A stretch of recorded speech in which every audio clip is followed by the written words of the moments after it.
Good morning. Today is going to be about detection and response with DNS and how we can help security operations improve what they do. Yes, it's working. Last year I used the same slide as this year, and I keep using it until we fix this, because this is a brutal number. It's more than half of the cybersecurity incident responders struggle with mental health issues because of their jobs. And that's something we should never accept and should fix as the industry. I'll keep showing that one until it's fixed. And why is it such a big problem? Well, DNS is one of the causes that causes this. One of the problems that causes this. Because DNS is so huge, there's more than 1 billion domains in DNS. How do you know which ones are good and which ones are bad if it's so big? There's 1,589 top-level domains. A lot of them are bad. And who would like to?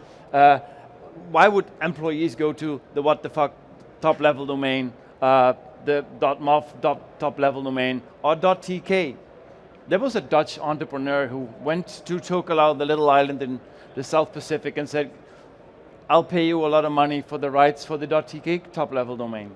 They have 25 million domains currently, and only 1,400 people live there. So most of them are bad. So it's just not doable to do that manually, or you block the top-level domain. Every day, 200 to 240,000 domains are registered. Every day. This is 240,000 people celebrating Leicester City winning the Premier League. Imagine every day 200 to 240,000 new domains. We add 50,000 per day as a minimum to our blacklists. So the numbers are huge. This is my home network. A business PC, that's my business PC does on average, I think my audio's gone. Is it still there? Okay. 3,000 queries per day for a business PC. My Samsung TV, 30 to 100,000 queries per day. For a SOC, if you have thousands of hundreds or thousands of PCs, it's just not doable to keep up. So one of our customers thought, let's do whitelisting. 20 domains, 78% of the traffic. That was the easy part. Then the remaining 22% was 76,000 domains. If a person would want to investigate this at 1 minute per domain, they'd spend 52 days with the investigation, and it's 10:20 now, so another 100,000 domains have been added today already. That's another 10 weeks. So from a human perspective, it's just not doable to investigate and block this manually. And attackers know this.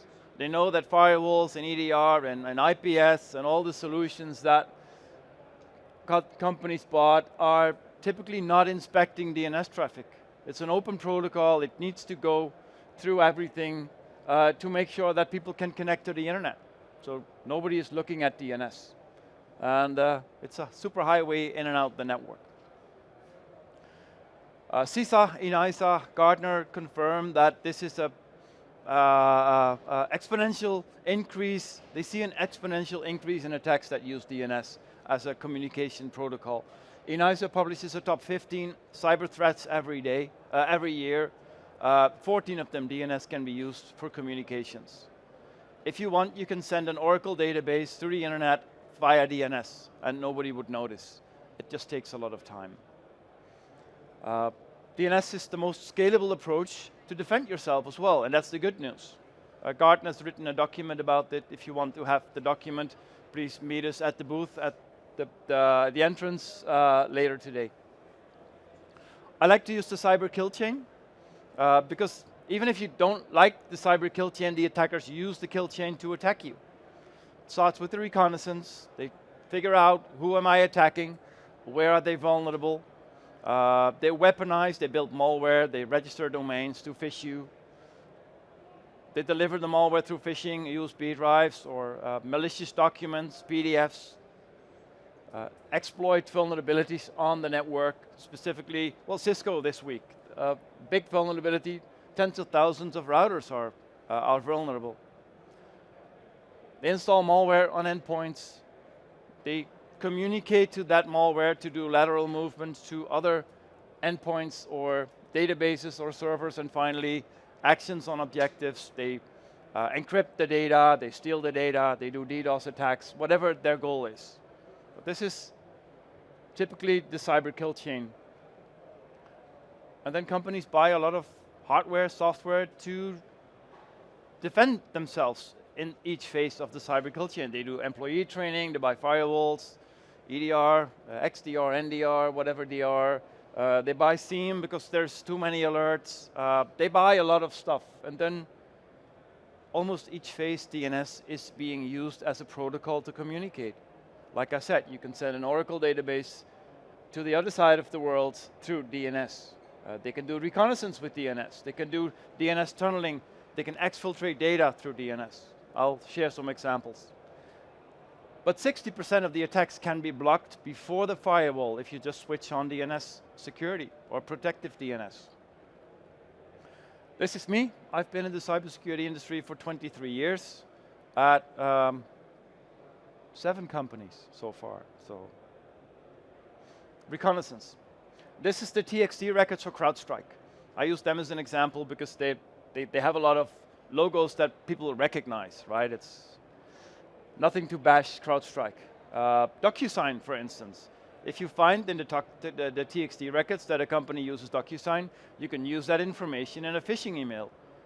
Hey, you have to sign this document.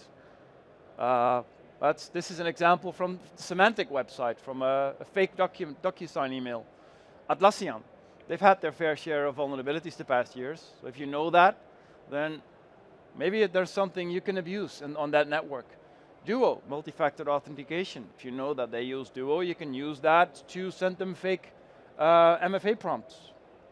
Dropbox, being used in a lot of attacks to deliver malware. So if people use Dropbox on their corporate device, they might trust an email with the Dropbox logo. All from TXT records. It's all from DNS. So you can't hide this. And then there's passive DNS. Many people don't know this, but there's a database of DNS queries and responses that catches all your DNS traffic. So you go to the internet, and at some point the passive DNS sensor will catch your traffic, store the domain name that you went to, store the record type, the record value, and the timestamp. This is jaburst.nl. 2010, their IP address was this. 2013, it was that. Historical database of DNS queries and responses.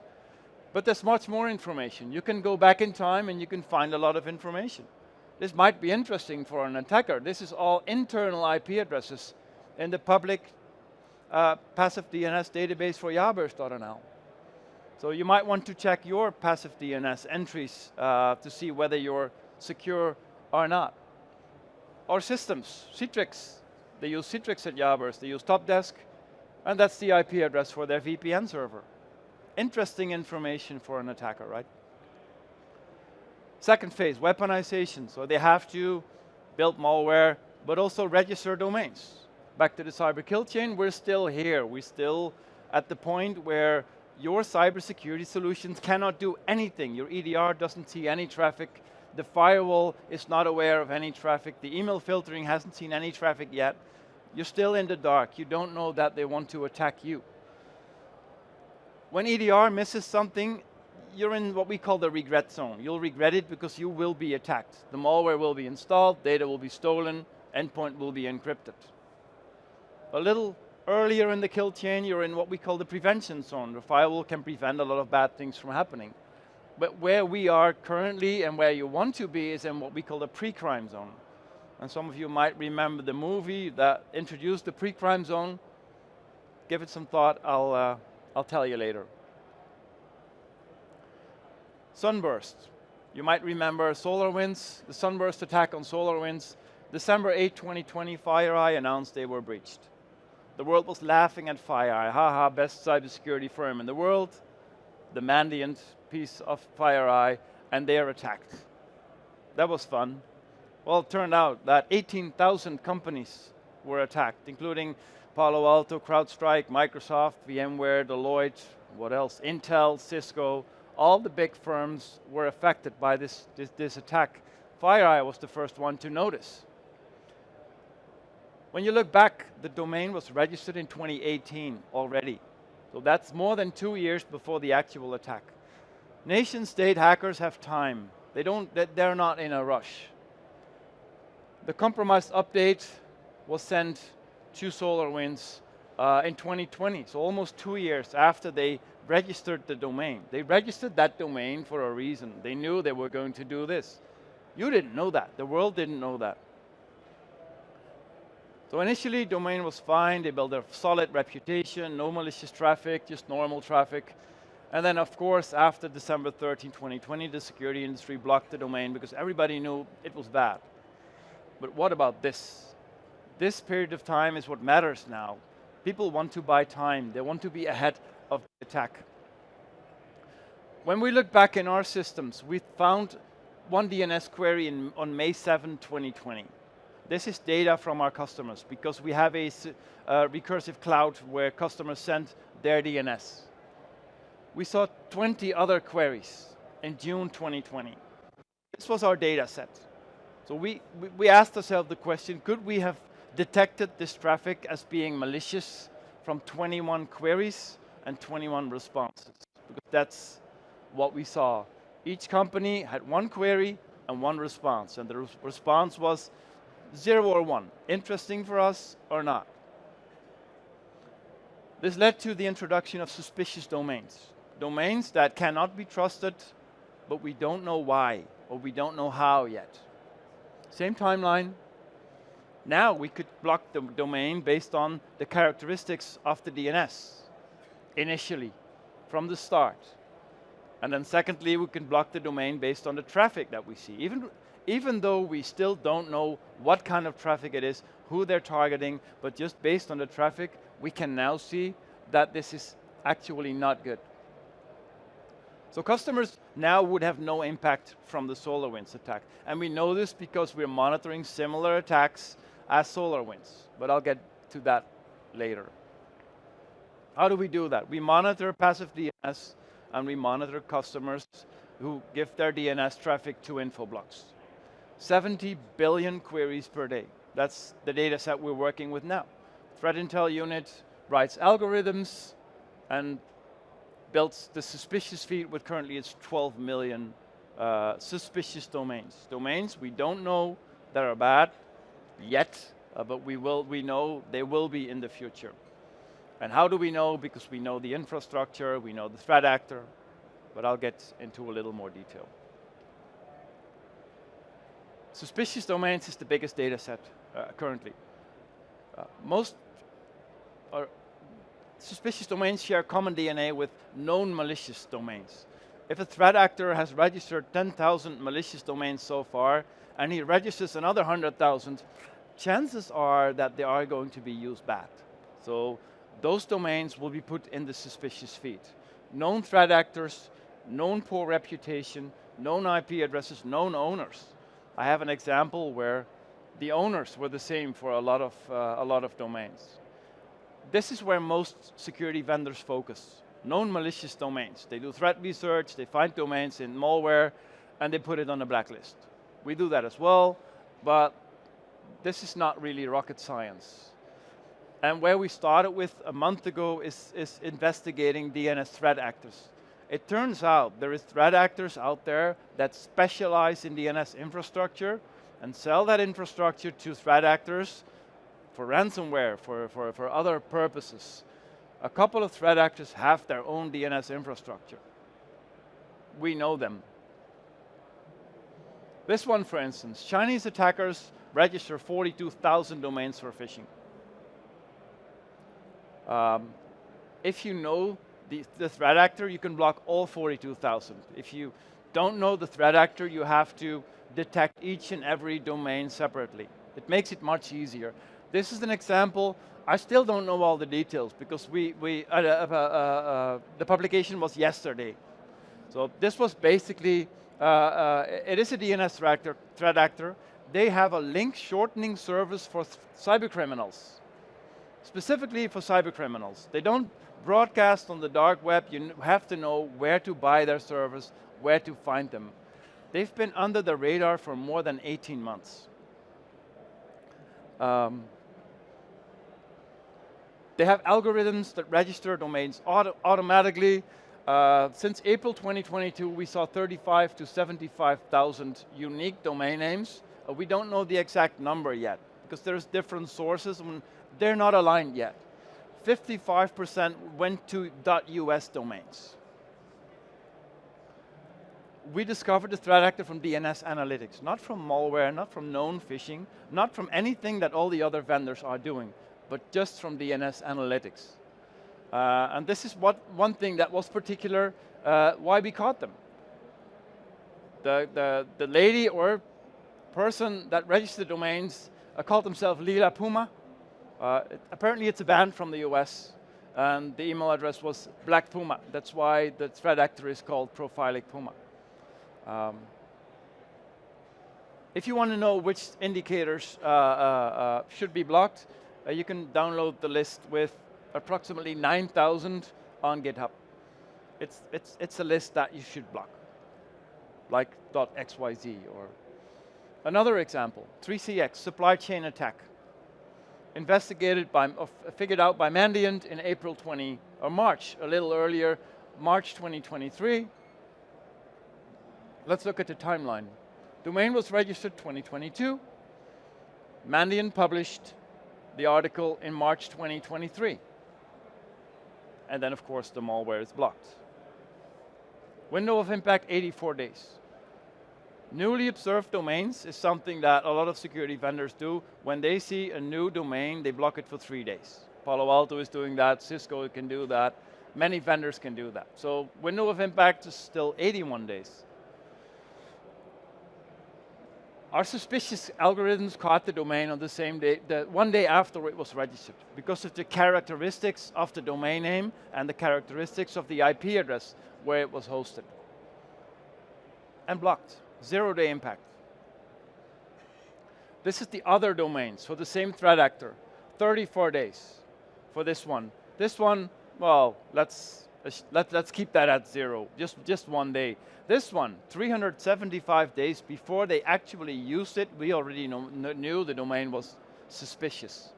72 days, and this one was registered 1 day before the publication, so that one doesn't count.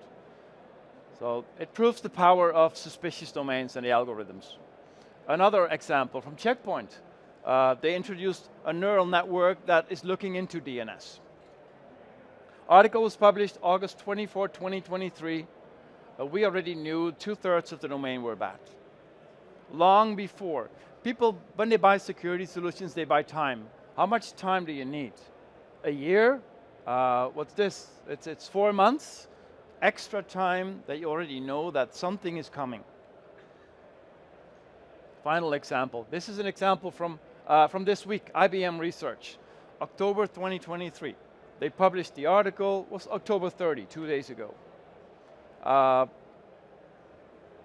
82% of the domains were already suspicious long before the article was written by IBM. So I have tons of examples. I'll skip this one very quick. 3 weeks, 5 weeks, 1 month, 2 days. If you want to have the details, meet me at the booth. 2 months, 75% of the Okta attack, or the attack where they used Okta credentials. 89% of the domains on an attack on journalists and politicians. This was the movie.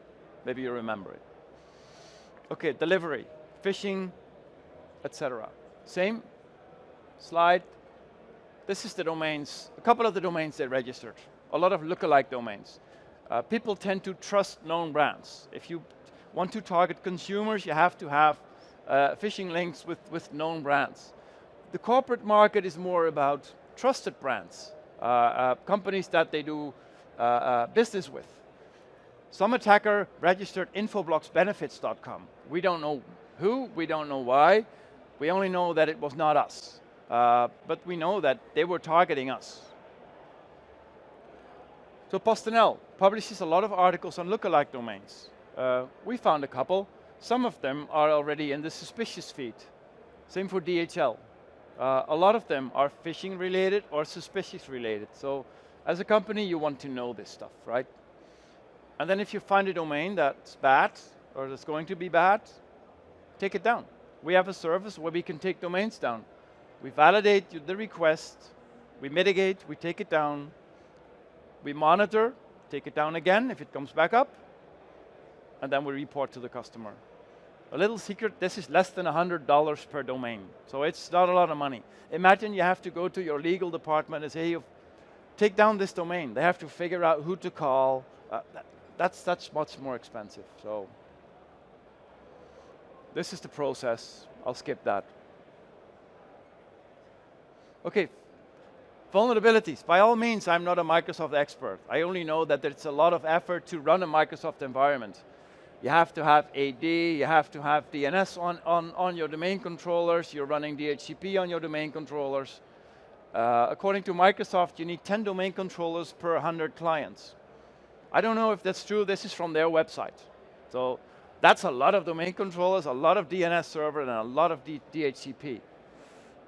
This is the vulnerabilities at Microsoft Server for the past 5 years.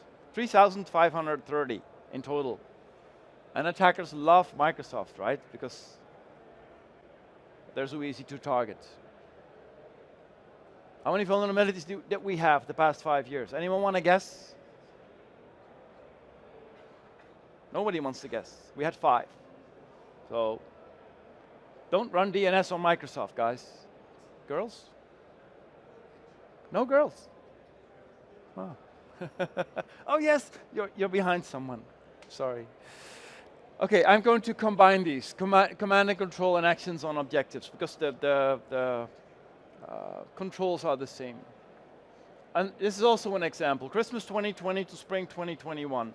A 0-day on Sonic Wall VPN. DNS tunneling. This is the queries, this is the responses. This is all from passive DNS. You can find that data. That's the domain they used. Short queries contains little small pieces of data. We don't know what, but it's little pieces of encrypted and encoded data. And the longer pieces is actually data that's being stolen from the network. But the nice thing about this is not the queries, it's this. The response is IP addresses, typically. But these are not IP addresses. They look like IP addresses. This is actually commands to the endpoint. 07401, do this, do that, send me that file, find a document, find compute. We don't know what commands it is, but there's a lot of fake emails which you can find in passive DNS. Another example, investigation by FISA. The malware was called Alina. This was the domain they used, also a lookalike domain. It looks like a domain that's from Akamai, aka DNS.com. This is the query. When you put that query in a tool called CyberChef, we know they use base64 encoding and XOR encryption. And we look at the output. This is the key that we have to look for. This is the identifier for the customer or the company that was attacked. Host name for the PC, process running on the PC. Anyone want to guess what this is? This is the data that they needed. It's a credit card number. CVC, expiry date and CVC. Every time a credit card was swiped, one DNS query was sent out to the attacker's infrastructure with the credit card number, the expiry date, and the CVC. And they never knew. This was the attack on Target and Walmart and the big firms in the US. This is also something we found, which we are currently monitoring. This is a DNS threat actor that uses infrastructure from probably Russia to do command and control to IP addresses in Eastern Europe, mainly Ukraine. They communicate through DNS. And the big compliment for our threat intel department was that they're actually reading our reports. Threat actors are reading our reports. Because when we look at this domain, once we published on LinkedIn, they took down the domain and they spinned up a new service. And we saw at multiple domains that they were taken down after the publication of either the paper or LinkedIn. So big compliment for our threat intel people. So what could you do about it? Well, monitor your DNS on the DNS server or in the cloud. You can detect unknown threats, known threats, of course, on the DNS server. You can't do that on Microsoft DNS. You have to use dedicated DNS. One thing that's really important is that you monitor all records. Cisco does not monitor MX, NS, and SOA records. Just calling it out. It's on their website. So I don't know why, but they don't do that. But you can hide data in an MX record or a SOA record, so monitor everything. It does not depend on block lists. So it's the stuff that's new, that's been added today. It blocks everything. Finally, if you know all this, you know that DNS is bad, you have to know which endpoint is affected. This happens a lot.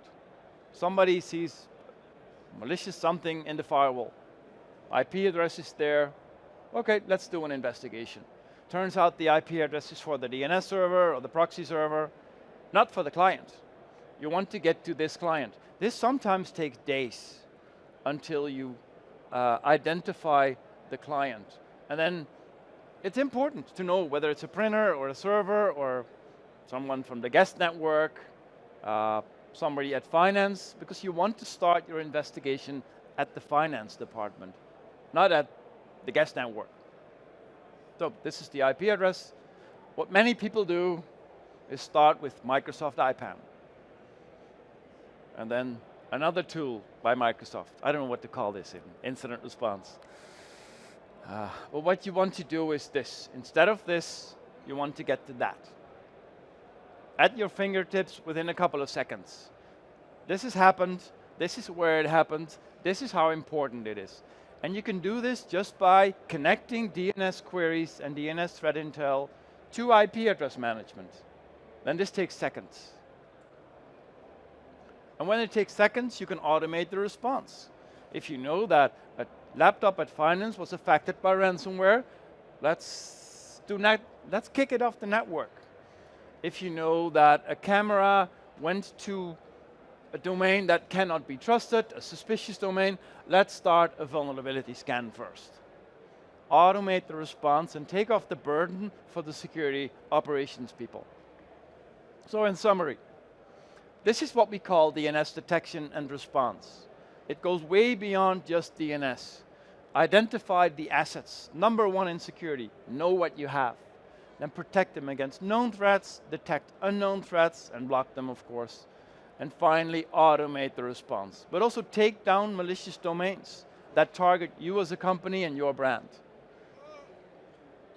All kind of malicious DNS. Some companies also call this protective DNS.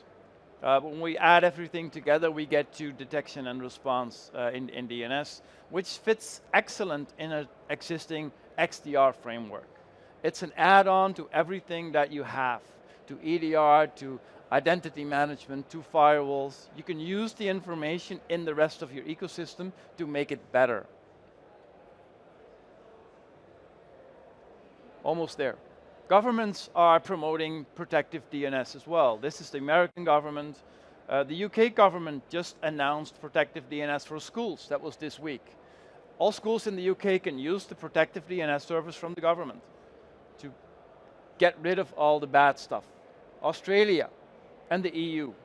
In the EU, we can have protective DNS for all the residents soon. I'm not entirely sure when they're starting, but it will be available. I believe at the end of this year. Okay, so things to remember. Threat intel, brand protection, security, visibility, automation. That's a couple of things that we do. We find the threats that nobody else finds. Very confident about that. We are not a firewall vendor. We are not an EDR vendor. We do things differently because we've been doing DNS for 23 years. Then people ask, false positives. Suspicious must be a lot of false positives. We found, I don't have it in this slide. I think we found 17 last year. 0.000, 15% in suspicious, 0.00074% overall. Because customers have a very easy process to report false positives. And none of these were impactful to the business. They were annoying to one person, but never had any impact to the business. I've talked about this. We're the only DNS specialist in the cybersecurity industry. Very confident to say that. One of the biggest firewall vendors keeps knocking on our door because they want to have access to our data. And they literally said to our VP of products, because we don't really understand DNS. I'm not going to share which vendor it is, but they know what we can do. Some of you might want to know more. Today I'm allowed to give away 5 free trainings worth $675. DNS for security protection practitioners. If you want to have access to the training, just meet us afterwards or at the booth. Then we can make it happen.